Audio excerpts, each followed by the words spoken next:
soleil sur ma peau. Fais-moi vibrer dans le fond des eaux. Et laisse tomber tes idéaux. Je serai le vent qui te pousse dans le dos. J'attendrai encore que tu reviennes. Fais brûler mon âme, brûler ma peau. J'attendrai encore que le feu reprenne.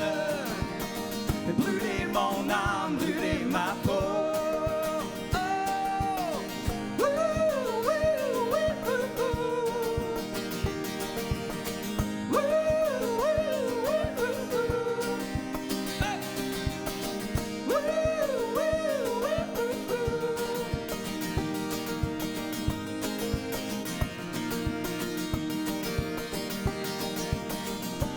Je ne suivrai pas le chemin. Je vais me construire de faire le mien. On ne changera pas le destin. Mais pourquoi pas reconjuguer nos matins? J'attendrai encore que tu reviennes. Et brûler mon âme, brûler ma peau. J'attendrai encore que le feu reprenne. Brûler mon âme, brûler ma peau. On y va! Ah! Wouh, wouh, wouh, wouh, wouh. Wouh, wouh, wouh, wouh, wouh. Wouh, wouh, wouh, wouh, wouh.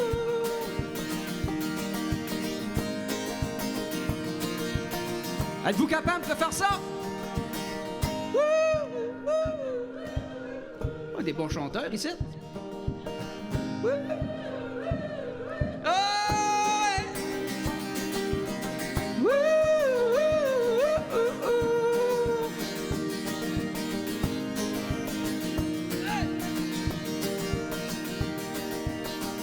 J'attendrai encore que tu reviennes. Et brûler mon âme, brûler ma peau. J'attendrai encore que le feu reprenne. Brûler mon âme, brûler ma peau. Oh, on y va! Ouh, ouh, ouh, ouh, ouh. Oh, ouais. Ouh, ouh, ouh, ouh, ouh. Ouh, ouh, ouh, ouh. Brûler mon âme, brûler ma peau. Wilfred Leboutillier, bonjour, bienvenue à Court-Circuit. Merci, merci beaucoup. On a la chance de vous recevoir dans le cadre de Contact Ontarois. Pas votre premier passage à l'émission et on en est ravis. J'ai envie de vous demander tout de suite à quoi ressemble le spectacle que vous présentez ce soir. Ben, c'est sûr que c'est un échantillon. Hein. C'est tout le temps difficile de choisir 4 chansons qui vont être le résumé du spectacle. Puis, j'arrive avec du nouveau matériel. J'ai un nouvel album qui est sorti l'année passée. C'est sûr que je veux mettre l'accent là-dessus parce que le spectacle en tant que tel, il est différent par rapport à mon dernier passage, par rapport à cet album-là. Tu sais. Ça fait que c'est sûr que je mets l'emphase sur les nouvelles chansons, mais en même temps, j'arrive avec une chanson qui est aussi une chanson, pour ne pas la nommer, qui est une chanson avec, dans le fond, qui m'a ouvert les portes, que tout le monde m'a connu avec. Tu sais. Ça fait que Jean Bataillard, oui, ben pour pas la dire, ben c'est sûr que... Puis en même temps, c'est une chanson porte-bonheur pour moi, tu sais. Ça fait que ça...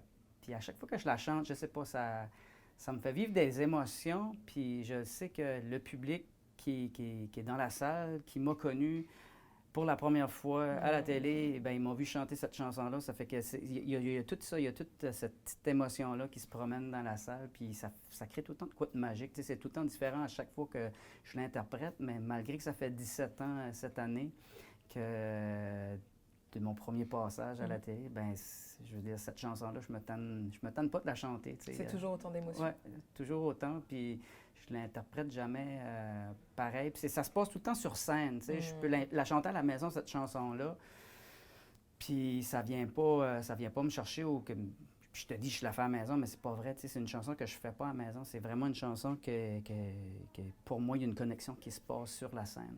Ouais. Quand vous tournez, parce que vous avez énormément tourné en ces 17 ans, même plus de carrière, est-ce que la réception du public devant des chansons comme ça varie d'un endroit à l'autre? Varie qu'on soit en Acadie ou ailleurs? Cette chanson-là, non. Je te dirais que c'est jamais pareil, hein, tu sais, d'un spectacle. Autant que les gens vont apprécier une chanson plus qu'une autre ville, ou tu sais, tu te promènes puis tu vas raconter des jokes. Moi, je suis un raconteur dans mes spectacles, tu sais, puis des fois, je peux dire de quoi qui est super drôle dans une ville, mais qui est dans une autre ville personne ne va rire. Tu sais ce que je veux dire, c'est déstabilisant. Les références sont pas toujours...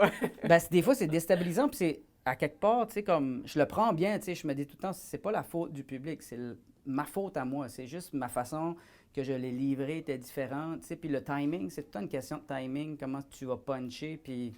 tu sais, des fois, tu vas bafouer des mots, ben ça, oublie ça. Si tu as bafoué dans tes mots, ton rire, il n'arrivera pas à la même place. Ça fait que c'est tout le temps différent à des moments comme ça, tu sais. Quand je raconte ou quand je chante certaines de mes chansons, il va y avoir des réactions des salles qui vont être différentes certains soirs, mais Jean Batailleur, c'est une chanson qui a tout le temps la même réaction. N'importe où je vais la chanter, cette chanson-là. Ouais. On parle des publics différents. Est-ce que chaque spectacle, c'est comme une première rencontre, comme une première rencontre avec ce public? Est-ce qu'il y a toujours autant d'attentes ou d'émotions avant de rentrer sur scène? Ben non, je me crée jamais des attentes, tu sais. Je sais jamais comment ça va y aller, puis ça va toujours dépendre de moi, tu sais. Comment que je vais me sentir. Comment je vais réussir. Moi, je suis un homme assez gêné et timide, puis c'est tout le temps comme un combat pour surmonter cette gêne-là. Puis des fois, tu sais, quand je sens que le public est plus distant, ben ça me gêne encore plus, puis il faut que je travaille fort là-dessus, tu sais, pour passer à travers de tout ça, là. C'est pas évident pour moi, même, puis honnêtement, c'est pas une question d'expérience. Tu sais, au début, on m'a dit « Ah, tu vas voir avec l'expérience, tu vas apprendre, puis tout ça, puis... » Le petit côté timide, j'arrive à le cacher, mais reste que il est dans moi pareil, tu sais. J'arrive à le camoufler, tu sais, les gens ne vont pas moins s'en rendre compte, mais reste qu'à l'intérieur de moi, je reste timide, je reste gêné, tu sais. Ouais. Et puis c'est l'authenticité aussi, c'est ça qui compte. Ouais, puis tu sais, en même temps, ben, mes chansons, mes histoires, c'est une arme pour moi, ma guitare est là, puis je me sens bien sur scène, tu sais, c'est pas ça. Moi, je veux dire, j'ai des choses à dire, j'ai des choses à raconter. Puis, je suis bien sur cette scène-là, tu sais. Si j'étais pas bien, ben je ferais d'autres choses, là, tu sais.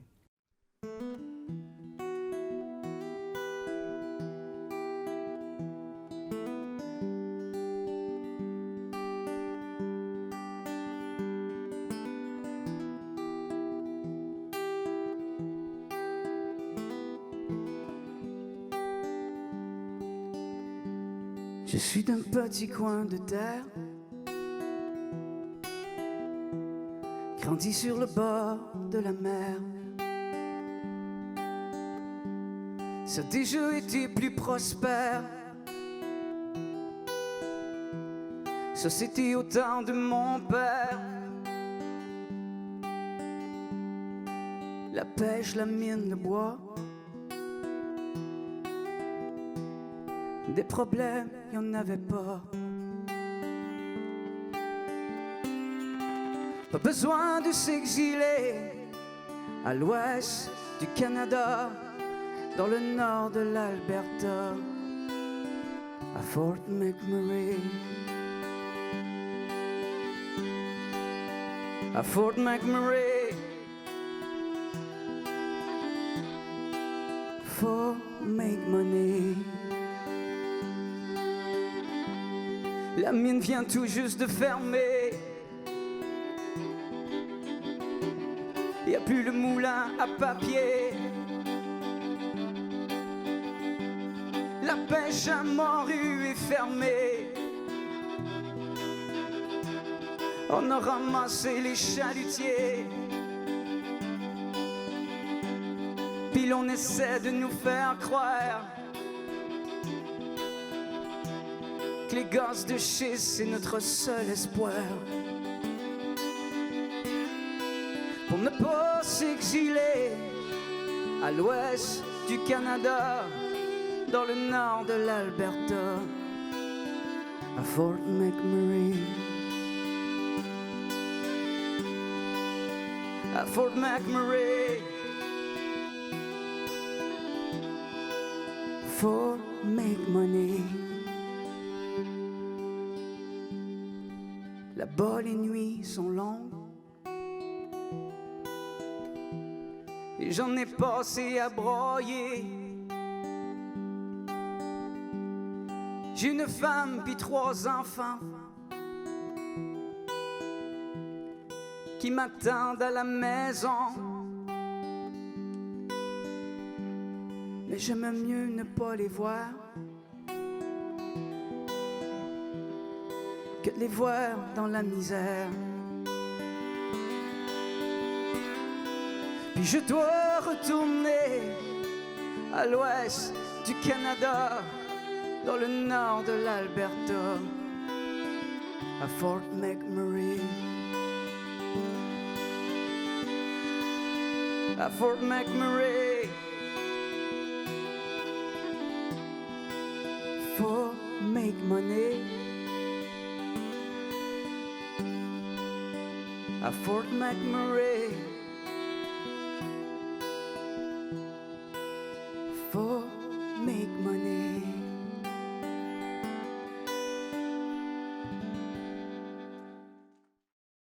Si on parle justement de ces chansons spécialement, ces chansons qui sont issues de ce plus récent album qui est sorti en 2018, de quoi elles parlent et d'où elles sont nées?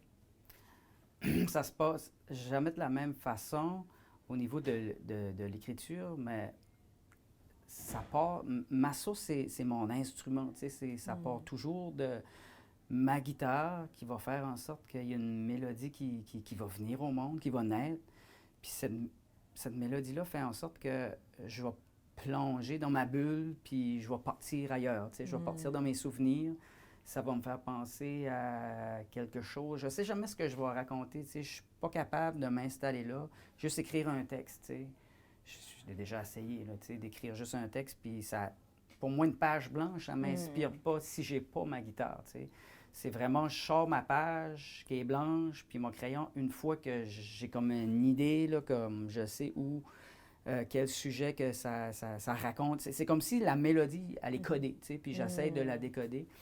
C'est jamais pareil à chaque fois. Autant sur mon album, j'ai une chanson qui parle d'exode rural, ben autant que j'ai une chanson qui va parler de dépression, autant que j'ai une chanson qui va être des moments plus joyeux. Cet album-là aussi, ça a été construit sur 5 ans.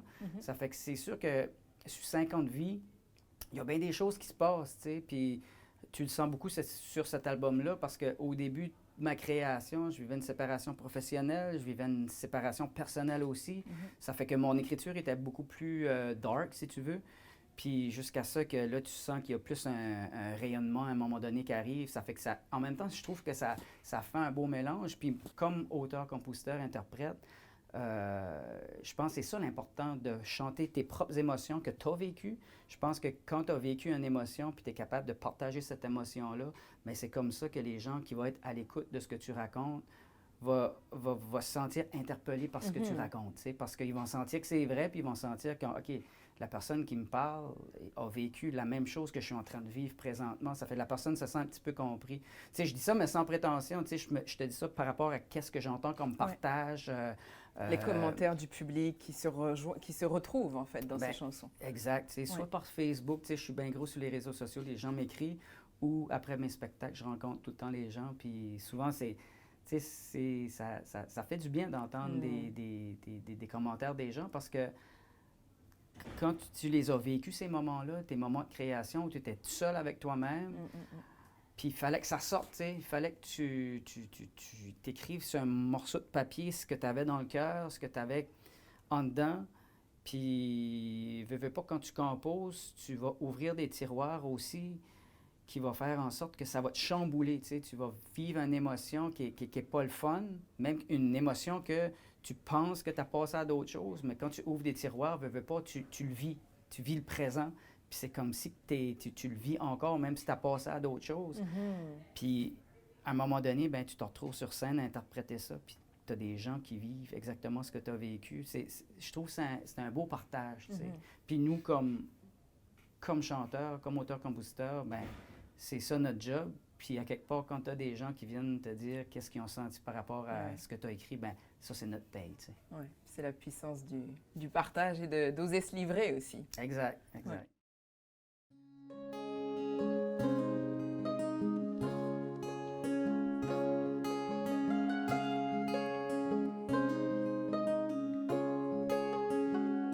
Salut mon chum, ça fait longtemps qu'on n'a pas pris le temps que ça prend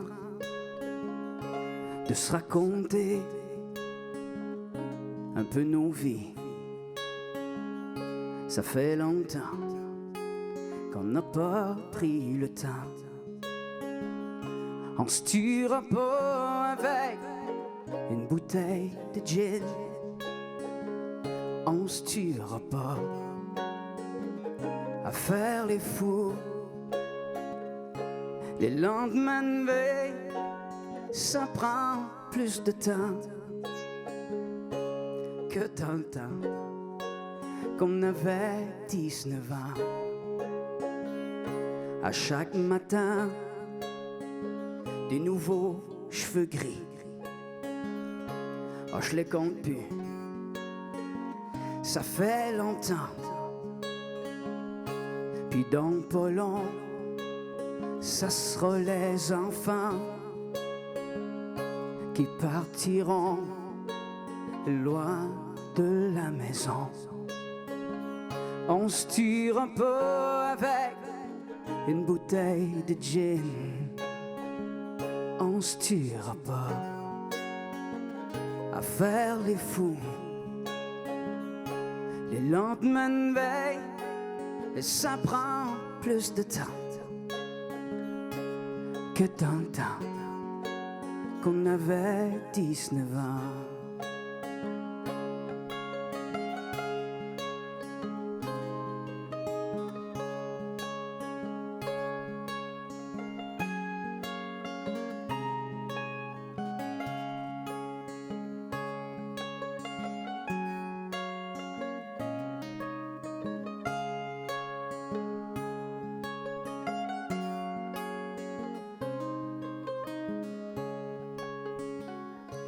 Les cigarettes de mon grand-père, je les roulais. Une pour lui, une pour moi. Il ne savait pas, puis ma mère non plus. Ça y allait par là. Une canne de tabac. On se tire pas avec une bouteille de gin. On se tuera pas à faire les fous. Les lendemains de veille, ça prend plus de temps que dans le temps qu'on avait 19 ans. Que dans le temps qu'on avait 19 ans. Que dans le temps qu'on n'avait pas d'enfants.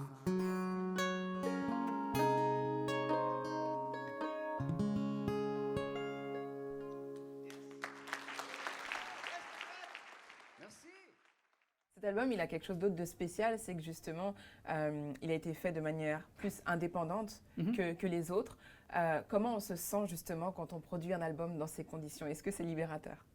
Ben, je vais te dire, le mot est fier. J'étais fier tu sais, quand j'ai vécu ma séparation professionnelle, j'étais beaucoup là, comme perdu, comme à ce moment-là, comme dans ma tête. Je me disais, OK, quel chemin je prends? Là? Il y avait plein d'opportunités, puis j'avais des maisons de disques qui me rencontraient, des gérants, puis tout ça, puis ça venait bien gros jouer dans ma tête. Mais à quelque part, tu sais, comme j'avais mon petit studio à la maison, que je travaillais avec mes musiciens, puis à un moment donné, je me suis assis avec une maison de distribution qui est Distribution Select, puis je te dirais que eux, ils m'ont backé bien gros. Ils m'ont dit, regarde, Wilfred, tu as une belle notoriété, ça fait X nombre d'années que tu fais ça. Pourquoi tu la ouvres pas toi-même, ta maison de disques? T'sais?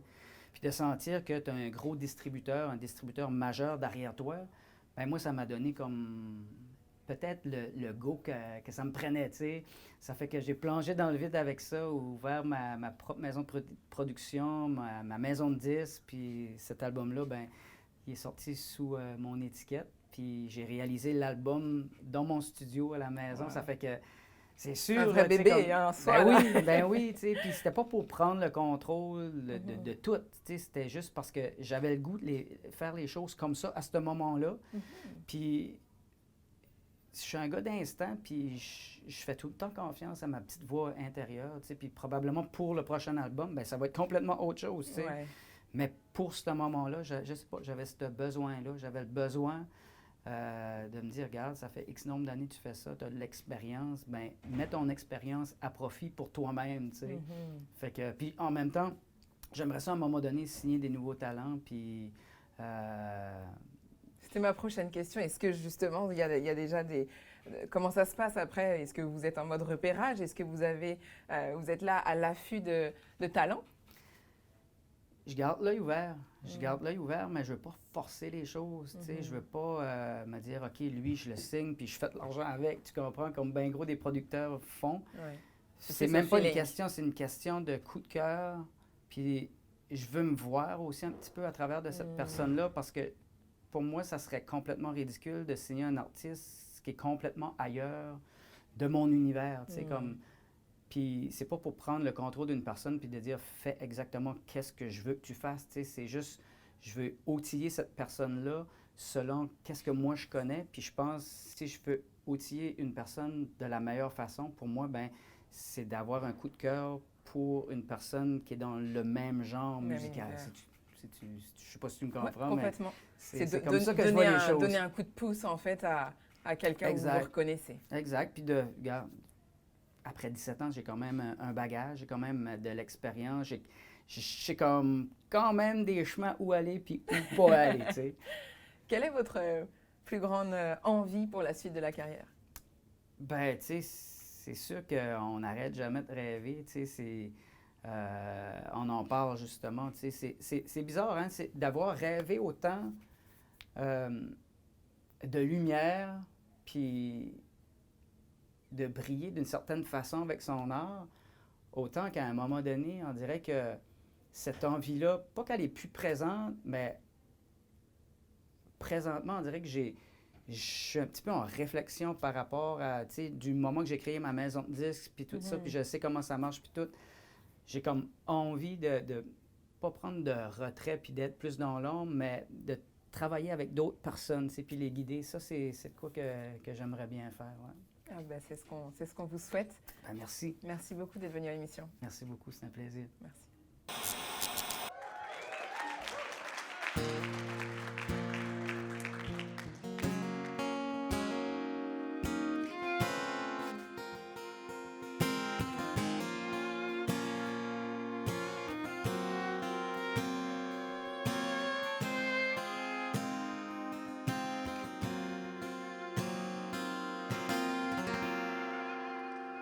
Je m'appelle Jean Batailleur. Je m'ennuie tard, je m'ennuie que ça me fait peur. Je suis orphelin, je suis abandonné sous la pleine lune. On m'a laissé au bout du monde. Oh, je suis né, la vie est dure, l'amour cassé, c'est pas la peine, et de faire comme si tout est foutu, ouais, tout est pourri, la vie est dure, et un peu d'espoir, et quand on t'en est mauvais comme moi. Mais passe la bouteille, serre-moi un verre. Plus que je bois, mais bien plus que je vois clair. pas d'avenir, il y en aura pas. Il y a que l'amertume, il y a que le tracas. Des fois je vois l'étoile rouge. J'entends la paix, je sens le lot.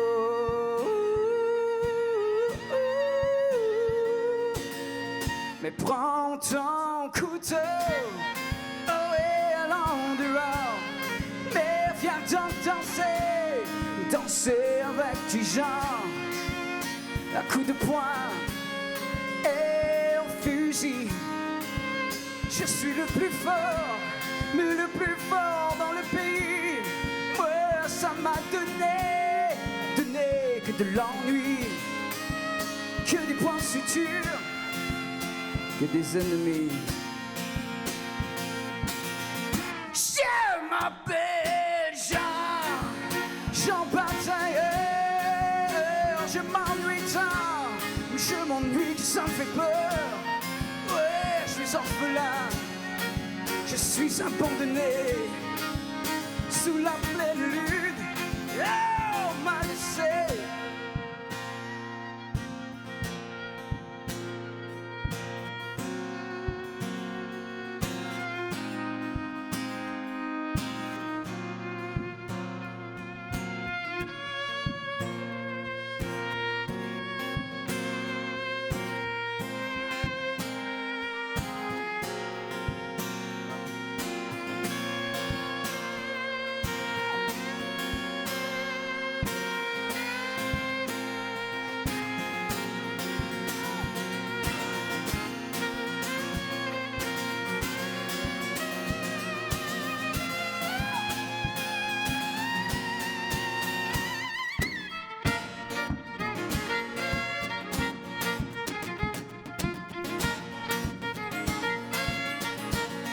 On fait du bruit pour Jean-Frédéric Lisette. Allez, je vous entends. Come on, on y va.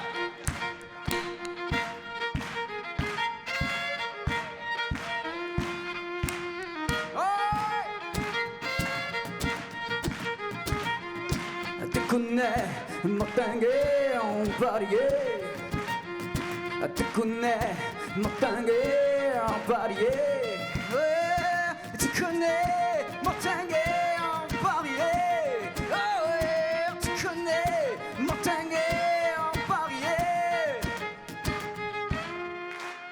Je m'appelle Jean Batailleur. Yeah, yeah, yeah. Merci beaucoup.